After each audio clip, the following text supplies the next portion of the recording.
ఎంత పెద్ద బంగ్లా! అబ్బబ్బబ్బబ్బబ్బ! అవును, దీన్ని పండుకోబెట్టి కట్టి నిలబెట్టారా లేక నిలబెట్టే కట్టారా? ఆహా, మన ఊరు జనం అంతా ఇందులోనే ఉండిపోతా.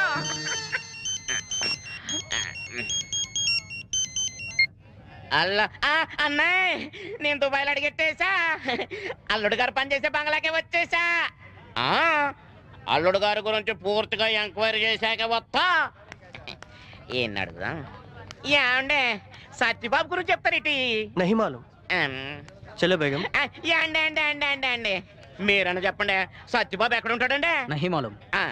నేను సత్యబాబు గురించి అడిగితే ఇల్లున్నాయి, మాలం గురించి చెప్తారేటి? పగలంతా కష్టపడి పని చేయటం, నైట్ క్లబ్ లో ఉజ్బెకిస్తాన్ పిల్లకి పెట్టేయటం. అందుకే తొందరగా పెళ్లి చేయమా అంటే మనం కట్నం ఇచ్చుకునే పొజిషన్ లో ఏమంటది? ఈడ ఆలకం చూస్తాడు, మన తీరుగోళ్ళగా ఉన్నాడు. మన సత్యబాబు గురించి అడుగుదాం. యాండి అండి అండి చూడండి. చూశాను, బాగున్నారు. అమ్మాయి మన తెలుగుడే. యాండి నాకు సాయం చేస్తారా? ఆర్థిక సాయం అయితే చేయలేదు. ఆర్థిక సాయం నాకెందుకు, నా కొడుకు. మరి ఇంకేంటి? చిన్న ఇన్ఫర్మేషన్ కావాలా? అడుక్కోండి. ఈ బంగ్లాలో సత్యబాబు అని ఉంటాడు, నీకు తెలుసా అని? సత్యబాబా? అవును, సత్యబాబు సన్నాబు సూరిబాబు, అంబాజీపేట. వీడేంటి మన గురించి మనల్ని అడుగుతున్నాడు? ఏమండి ఆడితో మీకేంటి పని? ఆడికి మా అన్నయ్య గారు అమ్మాయిని ఇచ్చి పెళ్లి చేద్దాం అనుకుంటున్నా. ఆడి దుబాయ్లో పెద్ద వ్యాపారాలు చేస్తున్నాడు అని ఇంటి చెప్పారు. ఇక అది నిజమో కాదో తెలుసుకుందాం దుబాయ్ వచ్చాను. ఎందుకంటే నేను దేన్నైనా కళ్ళారు చూస్తే కానీ నమ్మను కదా. అయితే అమ్మ చెప్పిన దుబ్బ సంబంధం ఇదే అన్నమాట. బాబా, ఆ సత్యబాబు ఎవరో నీకు తెలిస్తే కొంచెం చూపిస్తావా? కొంచెం ఏం కర్మ, పూర్తిగా చూపిస్తాను. కానీ ఇప్పుడు కుదరదు. బిజినెస్ పని మీద పొద్దున్న ఇరాక్ వెళ్ళాడు. ఇగో బిజినెస్ లో బాగా సంపాదిస్తున్నాడా? బ్రహ్మాండంగా. ఈ కాంప్లెక్స్ లో సగం ఆడిదే. అవునా? ఇదిగా మీరు దిగారే, ఆ ఎయిర్పోర్ట్ లో వాడి హ్యాండ్ కూడా ఉంది.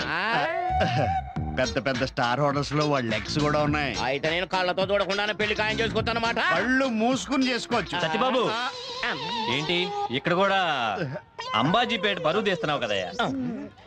అంబాజీపేట సత్యబాబు గడంటే ఈడా ఏంటి వాడు అంత షాక్ అయ్యాడు? కాదని కలర్ ఇచ్చావా? అయితే ఇతను సత్యబాబు కాదు, ఒకవేళ ఇతనే సత్యబాబు అయినా నాకు తెలియదు. నాకు తెలిసిపోయిందే. యారా నీది బిజినెస్? ఈ బంగాళాలో సగం నీదేనేట్రా?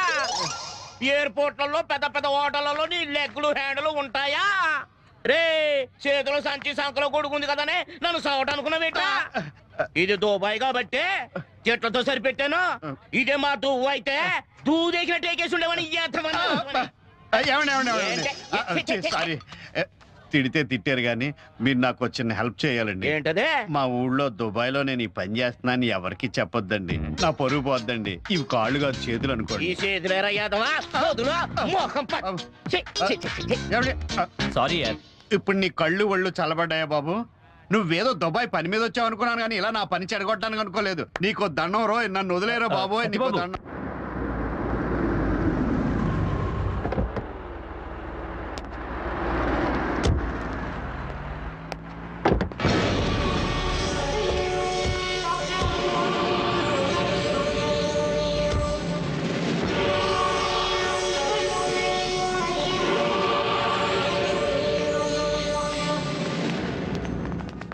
సలీం సలీం, నా జాబ్ ఈ రోజు ఎక్కడి నుంచే మొదలవుతుందని మన సార్ చెప్పారు. ఈ జాబ్ ఇప్పించింది నువ్వే కదా, చాలా thanks Salim.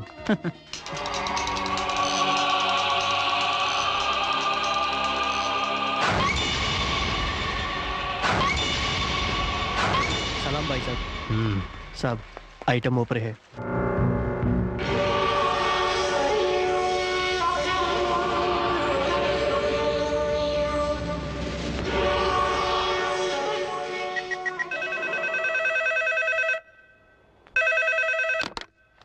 Hello Javed, Dubai సే. చెప్పు.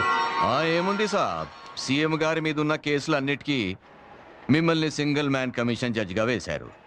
ఎన్నిసార్లు అడిగినా మీరు ఆ కేసు క్లోజ్ చేయడం లేదు. నేను ప్రతిసారి నీకు చెబుతూనే ఉన్నాను కదరా, వాడి కేసే కాదు నీ కేసు కూడా నేనే డీల్ చేసి మీ ఇద్దరిని జైలుకు పంపిస్తానని. కానీ ఈసారి మామలా అది కాదు సాబ్.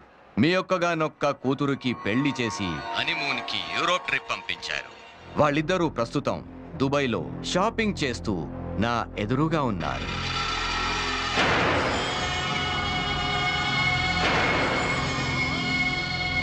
ఎరా బెదిరిస్తున్నావా? నీలాంటి లోఫర్స్ని నా సర్వీస్లో ఎంతమందిని చూశాను. పెట్టే ఫోన్. సాలా तू नहीं समझेगा।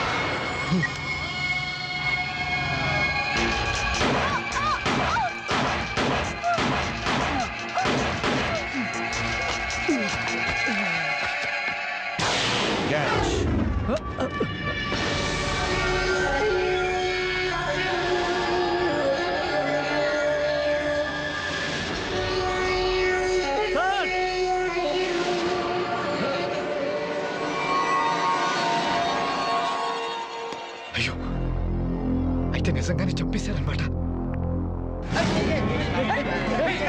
ఇది నాకని కాదు, సారా ఆడితే నేను చంపలేదు, వాళ్ళు చంపారు. అయ్యో అసలు నాకు సంబంధం లేదయ్యా. వాళ్ళు కానీ వాళ్ళే చంపారంటుంటే నా మాట వినరే.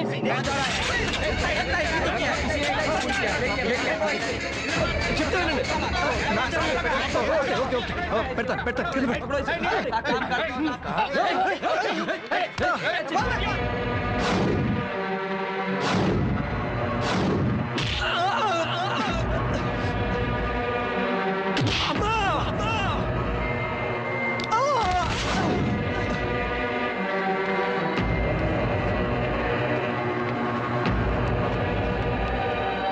చెప్పేది వినండి సార్, అసలు నాకేం సంబంధం లేదు సార్. Please sir.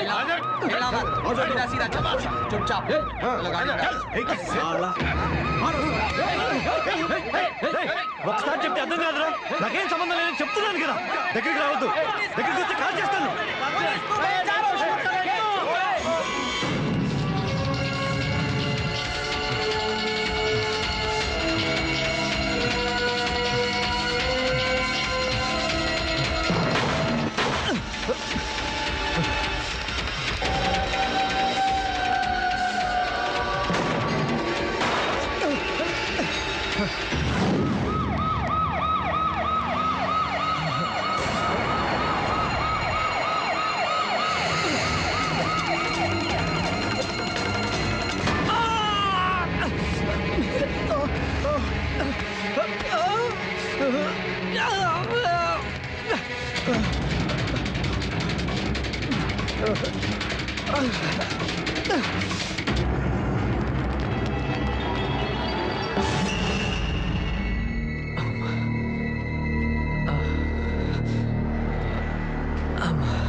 ఏం చేశాను రా మీకు?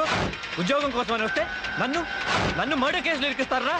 రా, ఆ మర్డర్ నేను చేయలేదు, నువ్వే చేసావని పోలీసులు చెప్పు. రా. అరే బచ్చు, నేను వచ్చి చెప్పేటట్టయితే నిన్నెందుకు ఇరికిస్తాన్రా? నీలాంటి వాళ్ళను పిలిపించేది ఇలాంటి పనులు చేయడానికే. ఎటు పోలీసు నుండి తప్పించుకున్నావుగా, చలో నాతోనే ఉండిపో. నీతో చేతులు కలపడానికి నేను నీలో ఒంటి మోసం తిని పెరిగిన వాడిని కాదు, మా అమ్మ చేతి ముద్ద తిని పెరిగిన వాడిని. డబ్బు సంపాదించాలని వచ్చాను కానీ నీలా ఇలా అడ్డంగా కాదు. నాకు ఈ దుబాయ్ వద్దు, నీ ఉద్యోగం వద్దు. నేను మా దేశం వెళ్ళిపోవాలి. నా పాస్పోర్ట్ నాకు ఇవ్వు. ఎవరైనా కదిలారో మీ బాస్తలకాయ పుచ్చకాయ పగిలినట్టు పగులుతున్నా. అరే కూతురికే, నీకు అర్థమవుతుందా ఎవరి మీద గన్ ఏం చేస్తున్నావు? నీచే రాక్ నీచే. నువ్వు ఎవడిపైతే నాకేంట్రా? మనతో మంచిగా ఉంటే మంచి, రివర్స్ అయితే రాడ్ ఇరిగిపోద్దే. తీపే పాస్పోర్ట్ తీ. కూల్ డౌన్ ఇచ్చేస్తాను.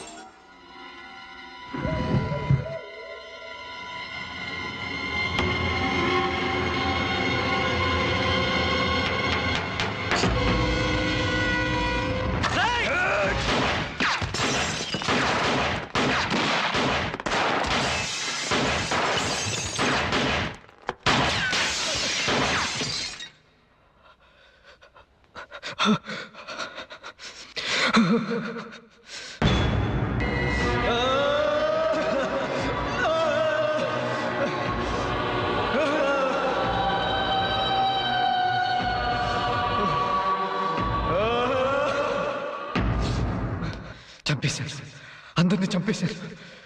అంటే నేను హంతకుండా అయ్యాను కాదు, నువ్వు నన్ను హంతకుండా చేశావు. పాస్పోర్ట్ అడిగితే పాస్పోర్ట్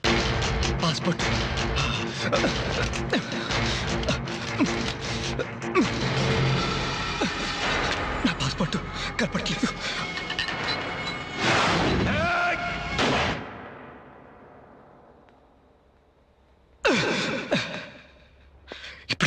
ఇప్పుడు ఎలా? నాకు సహాయం చేయడానికి కూడా ఎవరు?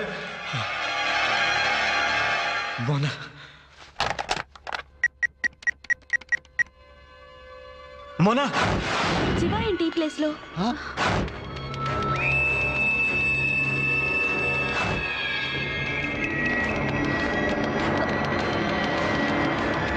శివ ఏమైంది?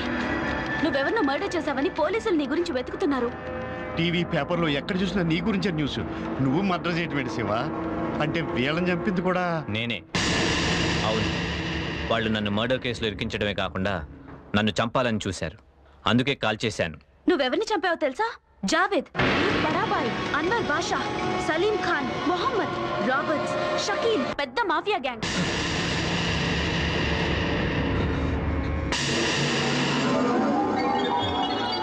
చూడు శివ, తెలుసో తెలియకో నువ్వు ఈ ఊబిలో ఇరుక్కుపోయావు. జావేద్ని వాడి గ్యాంగ్ అందరినీ చంపింది. నువ్వేం తెలిస్తే అండర్ వాళ్ళు మొత్తం నీ గుప్పిట్లోకి వస్తుంది. ఇక ఈ చీకటి సామ్రాజ్యానికి రాజువు నువ్వే. దుబాయ్ మొత్తం వద్దు, నాకు ఇవే వద్దు. నేను ఇండియా వెళ్ళిపోవాలి. నాకు మా అమ్మ కావాలి, అన్నయ్య, వదిన, పిల్లలు వాళ్ళందరూ కావాలి. ఈ సామ్రాజ్యాలు, ఈ తుపాకులు ఇవేవి వద్దు. శివ, పడగెత్తిన పాము బుస కొడుతూనే ఉండాలి. పడగ దించిందా కొట్టి చంపేస్తారు. ఇప్పుడు నీ పరిస్థితి అదే. నువ్వు ఈ గన్ను వదిలేసినంత తేలిగ్గా పోలీసులు, అండర్ వరల్డ్ మనుషులు నిన్నొదలరు, వెంటాడుతూనే ఉంటారు. నువ్వు ప్రాణాలతో ఉండాలంటే ఈ గన్ నీ చేతిలో ఉండాలి.